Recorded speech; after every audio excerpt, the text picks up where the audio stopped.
Today there are a lot of important updates from the Pokrovsk direction. Here the Russians are sending waves of infantry assaults across the Pokrovsk direction, throwing bodies at the front in a desperate attempt to stall the Ukrainian advance, but with no armor, no cover and no chance of surprise, they're being met with the brutal efficiency of Ukrainian machine gun nests that are mowing down reckless Russian assaults that backfired hard. The goal of the Russians in this area is to stall the Ukrainian counteroffensive effort and prevent them from regaining the operational initiative. This is because of the Ukrainian tactical successes, which resulted in them retaking several key positions at Pischane, Kotlyne, Shevchenko and Solone, allowing them to tighten the noose around the Russian western flank. Continued Ukrainian advance would result in the complete elimination of the Russian pincer, which is why the Russian forces are doing everything they can to preserve it at any cost, throwing endless waves of mid-wave assaults at the Ukrainian lines.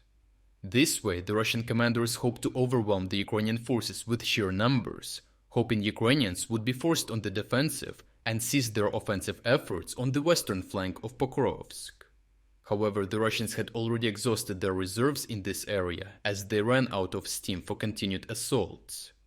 To solve this, Russian commanders redeployed forces from other sectors of the front, allowing them to fulfill their manpower needs for the mid-wave assaults.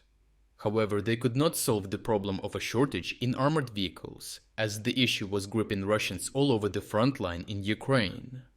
As you might remember, the lack of armored vehicles forced Russians to use civilian cars and pickup trucks for the assaults instead.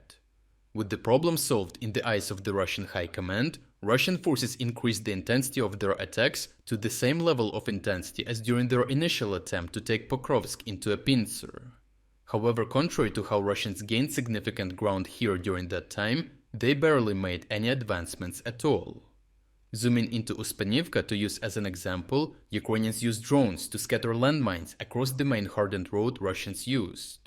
Additionally, Ukrainian drone operators targeted any Russian vehicle moving into the settlement, as well as any Russian soldiers that managed to dismount and tried to move into the buildings.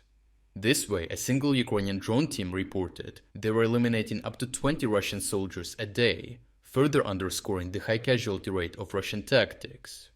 Additionally, geolocated combat footage reveals how periodic heavy rain made the unmaintained frontline roads extremely slippery, causing one driver to lose control of the vehicle and drive straight into a landmine placed on the side of the road.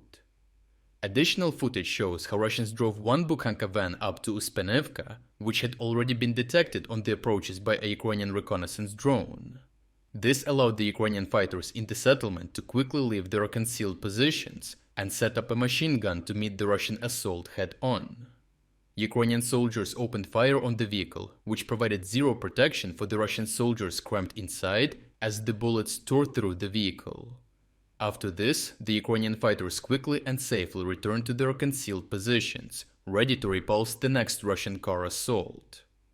Aftermath footage shows how the Ukrainian machine gun had utterly devastated the Russian van, igniting the exposed fuel tank, leaving the vehicle a burning wreck as fallen Russian soldiers lay around it, most of whom did not even make it off. The footage also shows a high number of destroyed Russian civilian cars scattered in front of the town, signaling that Russians continue to launch assaults with the same tactic, despite failing time and time again. Overall, the Russians are trying to stall the Ukrainian offensive by throwing a continuous wave of bodies at Ukrainian lines. While this is effective in results only, Ukrainians are allowing the already depleted Russian forces to destroy their combat capabilities even more. In the meantime, Ukrainians continue to find weak spots that are ready to be exploited, improving their position on the front. If you are against the invasion of Ukraine and you want to support the work that I am doing, consider subscribing to our own independent news website.